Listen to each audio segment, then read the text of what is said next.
A palavra tem poder. Você certamente já ouviu muita gente falar isso e talvez até você mesmo também já tenha falado dessa forma. Mas você já refletiu como que de uma forma prática isso pode se aplicar à sua vida? Hoje eu vou compartilhar aqui como foi que isso começou a tomar forma, ganhar sentido na minha experiência de vida. E também como isso já me ajudou muito, vem me ajudando e vai fazer parte de toda a construção da minha jornada. Oi gente, tudo bem? Quanto tempo, né? Desde o último vídeo. Se esse é o primeiro vídeo que você está vendo aqui, seja muito bem-vindo ao canal Gente Real. Eu sou a Paty e eu vou dividir então com você um pouquinho desse aprendizado, dessa experiência e como isso se aplicava na minha vida mesmo antes de eu ter consciência. E eu queria avisar que eu vou falar sim durante esse vídeo de assuntos um pouco delicados talvez, ou que podem sim despertar algum gatilho emocional, que fazem parte da minha experiência, mas que eu acho que é importante partilhar, porque assim como em algum momento eu tive acesso a essas informações, e isso me ajudou, talvez alguém que esteja passando, tenha passado por situação semelhante, essa informação também pode ajudar, pode ser útil. Assim como a maioria das pessoas, eu ouvi muito desde criança que a palavra tem poder, que a gente tem que tomar cuidado com aquilo que a gente fala, e eu mesma repeti isso muitas vezes, mas eu confesso que durante a maior parte da minha vida, isso teve um efeito muito superficial, assim como o meu entendimento, o conhecimento que eu tinha relacionado a isso. Frases que a gente aprende ao longo da vida, até mesmo na infância, como através da palavra que Deus criou, né? Haja luz. Ou numa outra passagem, que no princípio era o verbo, e o verbo se fez carne e habitou entre nós. Mas acontece que aprender, que ouvir, não é o mesmo que compreender a profundidade que pode haver em tudo isso. E como acontece com todas as pessoas, o tempo vai passando, a gente vai absorvendo informações, né, tendo contato com pessoas e fontes de diversas maneiras e vai também tomando decisões ao longo da vida, vai fazendo escolhas. Comigo não foi diferente. Inúmeras situações de gente real, de vida real. E o que eu quero compartilhar aqui é como que essa questão do poder da palavra se encaixa nisso tudo, na experiência de vida do ser humano. E entre os altos e baixos da vida, alguns bem baixos, diga-se de passagem, né? Na minha situação, algumas coisas foram surgindo e foram ficando mais intensas sem que eu nem me desse conta. Em alguns vídeos aqui do canal, eu falo sobre a mente consciente e a consciência, que são coisas distintas. A mente faz parte da consciência como um todo, mas ela é uma pequena parte. E eu falo também daquela voz que existe dentro da cabeça da gente e que vai desenvolvendo, criando um diálogo interno. Esse diálogo, com o tempo, ele vai aumentando, ele vai crescendo e ele acaba virando um monólogo. É apenas aquela voz que fala e ela dita sequencialmente várias situações e vai mantendo a nossa atividade mental ininterrupta. Ela passa a não dar trégua. É uma faladeira constante e a gente vai perdendo a nossa capacidade de questionar, de contestar, de argumentar com aquela voz. A gente acaba aceitando cada ideia e aquilo vai se tornando uma pseudo-verdade. Eu falo isso porque sem perceber, a gente começa a acreditar nessas ideias, por mais absurdas que elas pareçam. E aos poucos elas se tornam normais. E é importante a gente ressaltar que a gente só é escravo desse pensamento descontrolado até descobrir que ele está ali no automático, mas que ele não precisa ser daquela forma, que dá pra gente fazer isso de uma forma deliberada. Perceber então essa repetição de atividade mental, dá pra gente a chance de mudar isso, de escolher melhor. Até porque quando a gente começa a observar melhor essa atividade, a gente consegue perceber que realmente cerca de 80 a 90% dos pensamentos que a gente tem durante o dia, eles são repetitivos e eles são totalmente inúteis. Ok, pra gente não perder o rumo, o vídeo é sobre o poder da palavra, certo? Certo. E é exatamente aqui que eu quero fazer esse vínculo. O que são essas ideias, esses pensamentos, essa voz que não para na nossa mente? São palavras. A palavra, ela pode ser escrita, pensada, falada, ouvida, no princípio de qualquer coisa. Tudo é uma palavra. A palavra não é só as letras, a formação das letras. Ela é como um símbolo para identificar tudo. Tudo nasce, começa a ser gerado a partir da palavra. Ela é usada para dar significado, para explicar todas as coisas. Como eu disse agora há pouco,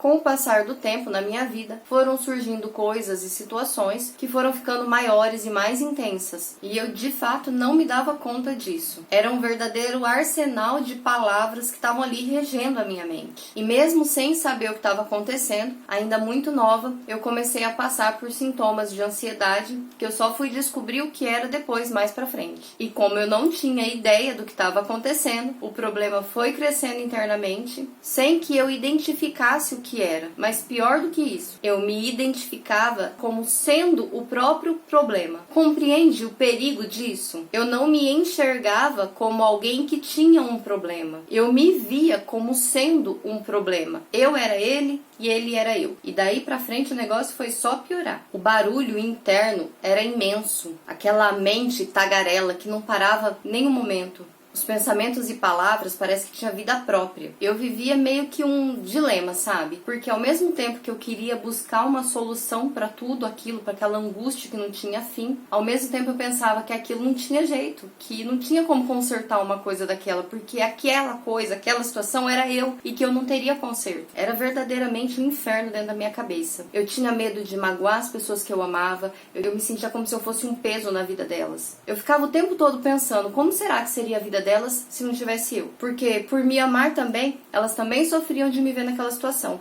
E eu me sentia um fardo, eu não queria causar aquilo para aquelas pessoas. Quando eu olhava para mim, eu só enxergava o que deu errado, eu não conseguia enxergar nada do que deu certo, até porque o que dava certo, para mim não tinha muito valor, porque era o básico, era como se fosse a minha obrigação ter feito aquilo dar certo. Pensamentos de como fazer aquilo tudo acabar, eles não paravam de aparecer na minha cabeça. Aliás, teve diversas vezes que quando eu me dei conta de que eu estava pensando em acabar com a minha vida, eu já tinha tudo arquitetado, eu já via a cena toda pronta, tudo acontecendo na minha mente. Eu não buscava pensar aquilo também já estava tão no automático que às vezes eu me dava conta que eu estava pensando quando aquela construção já estava toda feita. E eu busquei ajuda. Eu comecei a fazer a terapia com psicóloga e passei alguns anos na companhia dela, trabalhando tudo aquilo que estava acontecendo dentro de mim. Foi uma das melhores escolhas que eu já fiz na minha vida. Mas resumindo essa parte do tratamento, eu fiz a terapia, fui diagnosticada com a síndrome da ansiedade generalizada. Eu desenvolvi o TOC, transtorno obsessivo compulsivo, síndrome do pensamento acelerado, fibromialgia. Fiz tratamento com a medicação, anti-ansiolíticos, antidepressivos e comecei a compreender toda aquela bagunça interna que estava ali acontecendo na minha mente. Há alguns dias, naquelas lembranças do Facebook de publicações que foram feitas, apareceu para mim um vídeo que eu tinha publicado há um tempo atrás, mas que eu vi pela primeira vez há mais ou menos uns 8 anos. Esse vídeo foi muito importante para mim. Ele mostrava ali em primeira pessoa a situação de alguém vivendo, passando por uma crise de ansiedade. E eu me vi naquela cena. Eu me lembro que o dia que eu vi esse vídeo pela primeira vez, eu tava na casa da minha irmã e eu corri mostrar aquilo ali pra ela, porque pela primeira vez eu achei uma forma de explicar o que acontecia dentro de mim. Uma maneira de exemplificar como é que funcionava dentro da minha cabeça. E, gente, a minha irmã, ela não aguentou ver o vídeo todo. Ela ficou muito mal com a sensação de assistir aquilo. Porque não era uma única voz falando assim sem parar. Era como se fosse uma confusão, uma bagunça, diversas vozes e ideias acontecendo tudo ao mesmo tempo. E de uma forma bastante agressiva, misturando o vitimismo com culpa, com medo, com raiva. Só sentimentos ruins. A minha irmã ficou chocada de ver aquela angústia. E eu fiquei chocada de ver a reação dela. Porque simplesmente eu achava aquilo normal. Eu não sabia que com as outras pessoas não era assim. Aliás, eu só sabia ser assim. Eu não conseguia me lembrar da última vez que aquilo não tinha acontecido. Parece que a vida toda tinha sido daquele jeito. E eu sofria muito porque eu pensava que aquilo era normal com todo mundo. Mas que eu era fraca porque todo mundo sabia lidar com aquela situação, menos eu. E aí saber que aquilo ali era uma coisa muito diferente e que causou toda aquela reação da minha irmã mexeu muito comigo.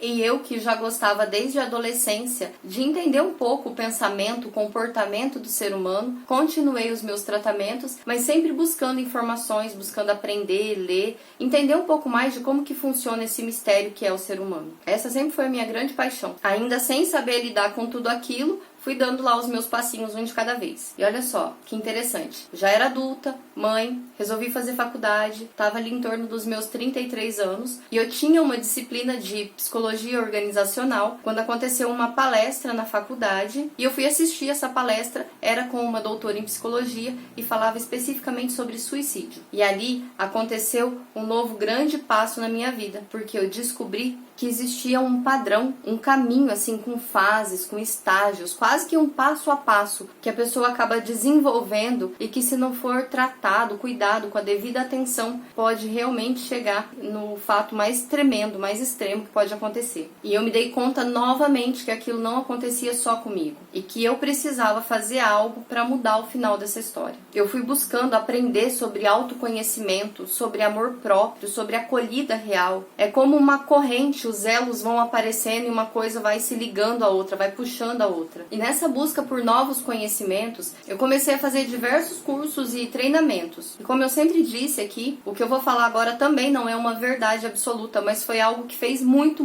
sentido para minha vida. Em um dos cursos que eu fiz, foi apresentado pra gente uma experiência feita por Masaru Emoto, onde ele submeteu algumas moléculas de água a diferentes estímulos e depois ele fez fotos microscópicas dessa água congelada. E o resultado que ele apresentou depois foi o seguinte: nos casos onde a água foi exposta a estímulos, palavras, sons, intenções positivas, os cristais que se formaram nessa água congelada tomaram formas muito harmônicas, leves, agradáveis. Já aquelas moléculas que foram expostas a estímulos, sons, palavras e intenções mais agressivas e em situações negativas, elas formaram cristais menos harmônicos, disformes, com uma aparência menos agradável. Agora, levando em consideração que as formas de vida que a gente conhece aqui no nosso planeta não seriam possíveis se não houvesse água e que, em média, aproximadamente 70% de tudo que nós somos, da nossa matéria, é composta por água, dá para imaginar o efeito que as palavras têm sobre a nossa vida, sobre o nosso corpo, sobre a nossa realidade? O quanto ela pode interferir positiva ou negativamente em nós? Eu posso afirmar sobre a minha vida. O efeito do poder da palavra ali na minha mente estava acabando inconscientemente comigo. Porque mesmo a palavra sendo ali um símbolo, uma forma de expressão, o poder real que ela tem está na intenção, na energia que ela carrega. Tem um outro vídeo aqui no canal, que eu vou deixar aqui no card, onde eu falo exatamente dessa descarga de energia que acontece através do pensamento. A emoção que surge, o sentimento revela qual é a palavra que motivou, que está por trás daquele pensamento. Pessoas que gostam de cultivar plantas, elas falam muito sobre isso, que a planta cresce mais, ela fica mais bonita, mais viçosa, quando a pessoa que cultiva conversa com elas,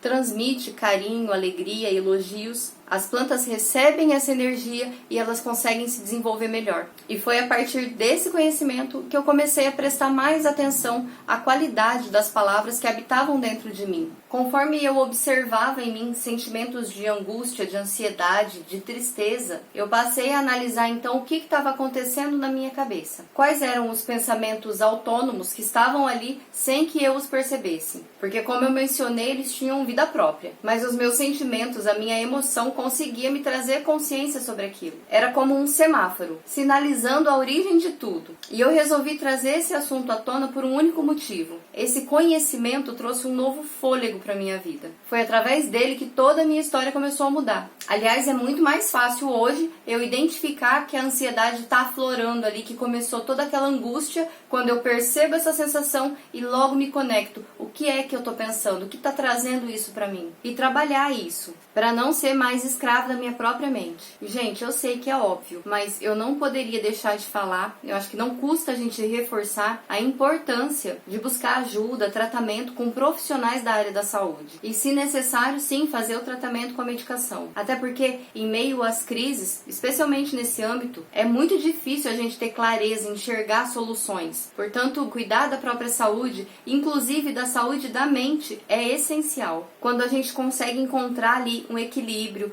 e retomar um certo controle dessa mente que fica desgovernada, é preciso compreender o que está por trás disso tudo. E o autoconhecimento é o caminho para a construção dessa liberdade, para que a mente possa ser essa ferramenta maravilhosa que trabalha ao nosso favor e não uma governanta tirana que nos escraviza. E, gente, eu espero de verdade que esse meu relato possa ter alguma valia para você que assistiu até aqui, seja porque você se reconheceu em alguma situação ou porque você conhece alguém ou convive com uma pessoa que está enfrentando essa luta. Como sempre, gente, o amor é a saída. Ame, acolha, ajude a você mesmo ou a outra pessoa porque só o amor pode transformar a gente. Então é isso, gente. Eu vou ficando por aqui. Se você gostou do conteúdo, fez sentido pra você, fique à vontade para se inscrever aqui no canal, para encaminhar essa mensagem para alguma pessoa que você gosta, para qual você acha que também pode ter utilidade. E eu te encontro então no próximo vídeo. Um super beijo e até mais!